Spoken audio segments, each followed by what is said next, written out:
Update. My 26 female fiancé is convinced I have a crush on my friend's husband.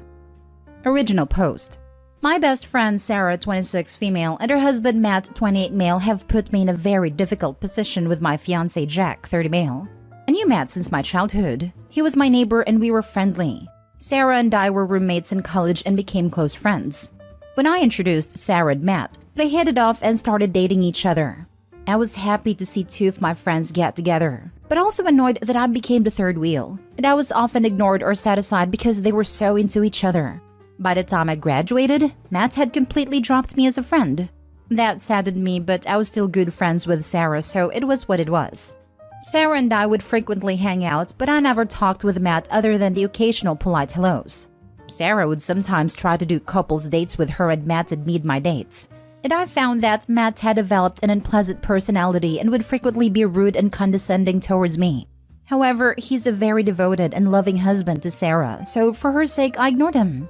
When my fiancé and I got engaged, we had no plans to do a party. Sarah was disappointed that we didn't throw an engagement party, so she organized a small get-together at her home to celebrate us. The party was nice, and as things were winding down, my fiancé and I went to thank Sarah and Matt for their sweet gesture before we took our leave.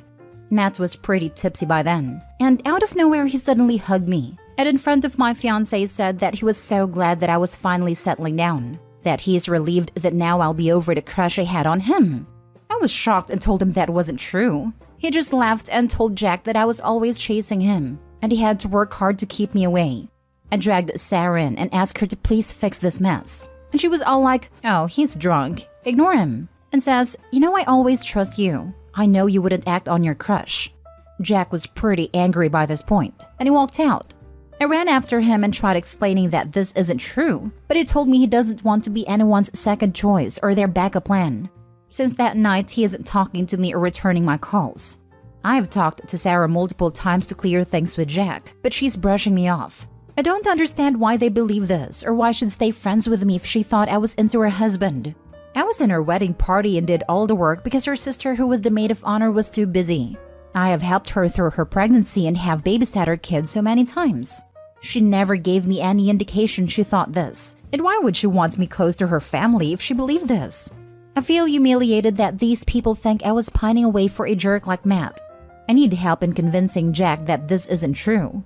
I am also mad at him for throwing away our relationship over what some drunken idiot said. I don't know what I'm going to do about my friendship with Sarah. Now for the top advice before reading the updates. Sarah thinks it's true too.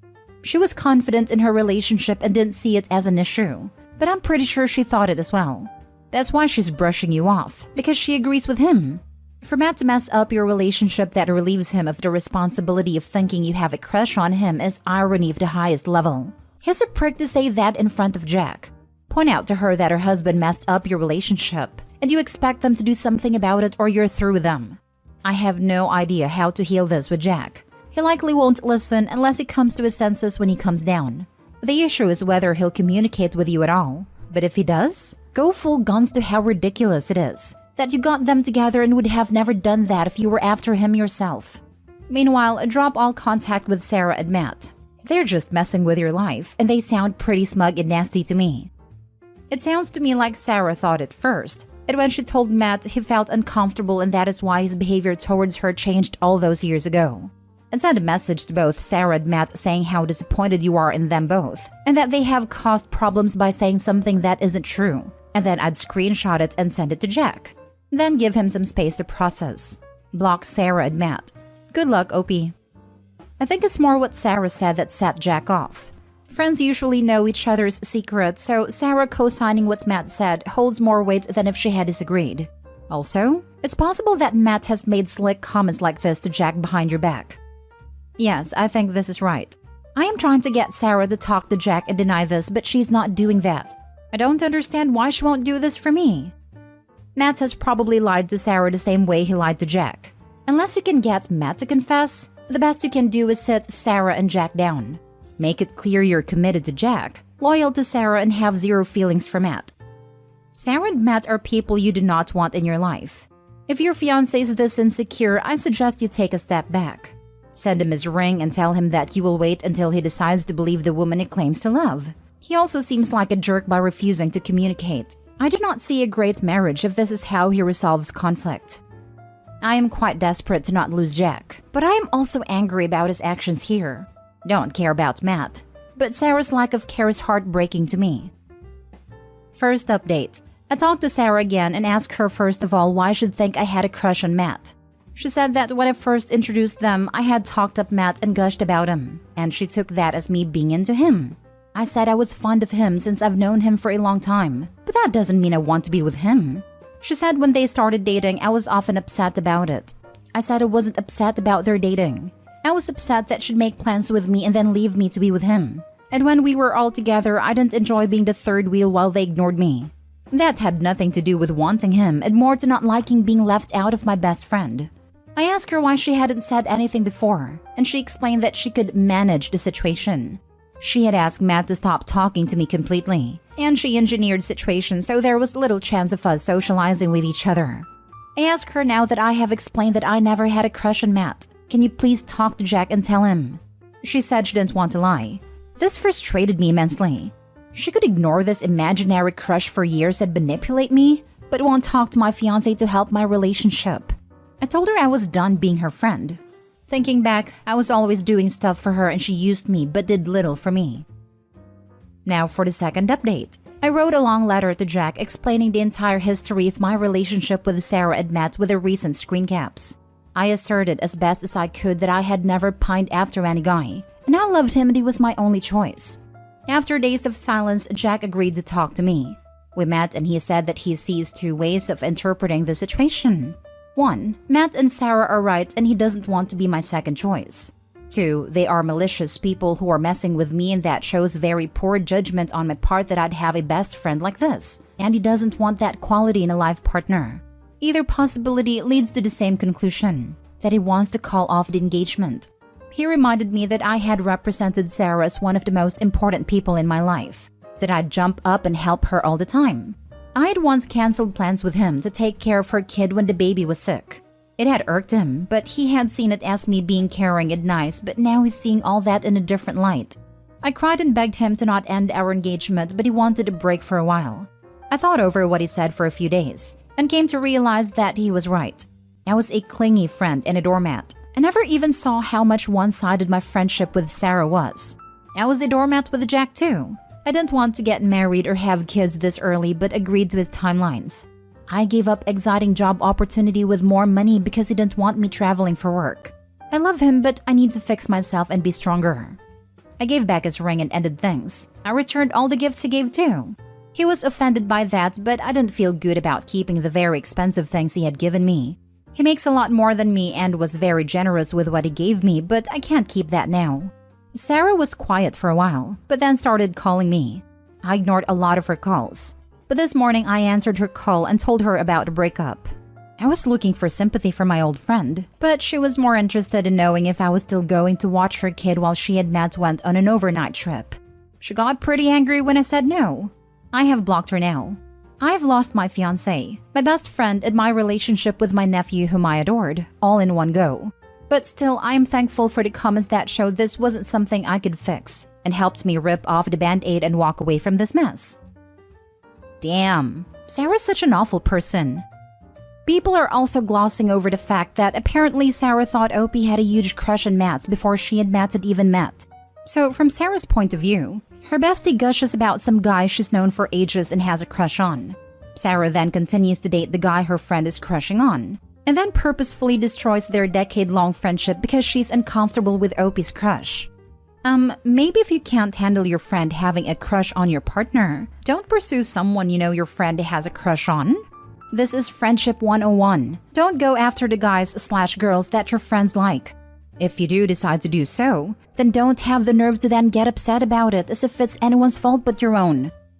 What's the odds Sarah's marriage breaks down soon after she actually realizes that Opie was never into Matt, and she didn't win anything by getting with him? I can't set odds well, but I do consider myself a betting person from time to time, and I'd bet that what you're thinking is right along the lines of what I'm thinking. How much of the friendship between Opie and Sarah was ever actually a real friendship, even from the start? Because it kinda sounds like Sarah gets off on the idea of having her best friend's crush as her own, so to speak, and lording that information over everyone. Even ignoring all the backstory, imagine telling your best friend, "My fiancé and I broke up. Sorry I can't watch your kid right now," and them getting angry about it. Add in the "we broke up because of you," and that makes it 100 times worse. It's all fun and games until you lose your free babysitter. Yep, my best friend shat on me completely and I finally snapped and said no babysitting, and never spoke to her again. It was a huge weight off my shoulders though. Poor Opie. I've seen it before, but if you act like a doormat person, then you find yourself with people willing to take advantage of you. I hope she can work on herself and stand up for herself in the future. Hopefully without developing major trust issues too. This kind of situation can really mess with people. My ex-best friend who slept with my ex-girlfriend 3 years ago has gotten into contact with me. Hi, firstly, sorry this is my first time ever coming here about something, so I hope this gets somewhere. I'm 21 male and my ex-girlfriend 22 female now. We dated back in high school and we were a pretty solid relationship. Well, so I thought. I got kicked out of my mom's house pretty early into the relationship with her, and so I moved in with her and her family. We made it work terrifically. We would wake up, make lunch together, come home, make dinner, then watch a movie. We were always affectionate and intimate with one another. Fast forward 3 years into the relationship. I started hanging out with my best friend at a time, 23 male, for weeks on end, because me and my girlfriend were having problems communicating and being at home together, so I would stay at his. My ex-girlfriend asked to come stay over one night with us at his house, and we were more than okay with that. And when she came over, we all hung out as normal and everything. 2 weeks down the track, me and her both are pretty much staying at my best friend's house every day by this point, because we threw parties and everything. And they would go running off together somewhere when I'd be drunk and asleep in another room. I would catch them out a couple times for acting weird or being quiet the minute I came in the room. One night after my 18th, we threw a small get-together at my best friend's house for myself and to celebrate, and kind of get over the fact that my girlfriend broke up with me 8 hours after my 18th. And about 6 hours before this party, she came to the get-together and everyone who was invited stayed in a room with him and my ex-girlfriend while I was sitting outside drinking by myself. This night, both my best friend and my now ex-girlfriend asked me if they could have a night alone away from me and all the drama that had been going down. I didn't say no and agreed. That night, I drove past his house only to find her car there in his carport. Mind you, her best friend lived 2 minutes down the road and she chose to go see mine. It's pretty obvious what was going on, but my best friend got in contact with me a couple days ago and we spoke yesterday about everything they did behind my back. It went as far as my ex telling him that she loved him. Back then when it was all happening, I never got the answers I wanted. But now I have them and I don't know what to do. I miss the friendship we had and how close we were. I want to be his friend, but I'm also afraid of what all my friends now would think, as none of them like him for what he did to me. Should I just move on now that I have my answers, or do I become a friend? I'm not sure. What do you guys think? Now for the advice. Me personally, I wouldn't have a friendship with someone like that. They were being sneaky behind your back. Snake in the grass in my opinion. Yeah, that comes to my mind a lot, and I do forgive a lot too. You don't need a snake as a friend. You can forgive as it's healthy, but don't forget. Thank you. Could you really trust that guy again? I don't think so. Not completely anyway, and definitely don't think I'd be able to trust him to even be near or know what a future partner looks like. Why would you invite that dishonesty back into your life? He had a chance to be a good friend when you needed it and valued access to your ex more. He is not to be trusted. In life, you need to rely on others, and you need to have trust. It is too precious to waste on crap heads. I never seen it as inviting dishonesty, because he's the one that contacted me and wanted to talk about what happened and give me answers. I can completely see where you're coming from, and I completely agree. He had his chance and valued her more. It's all just bringing back a lot. Are they still together? If so, you're going to have to deal with her. No, she's currently dating someone else I know and has been for about 2.5 years now, maybe 3. It was about a month after me and her initially broke up that her and my best friend weren't in contact anymore. So they just hooked up to mess with you. Forget about this guy. You seem to be an emotionally vulnerable person. You became friends with him very quickly, and you're thinking of forgiving him. This is a great opportunity for people with no honor like him. Don't put yourself in that position of an easy prey. Be hard on those who are hard on you and be gentle with those who are gentle with you.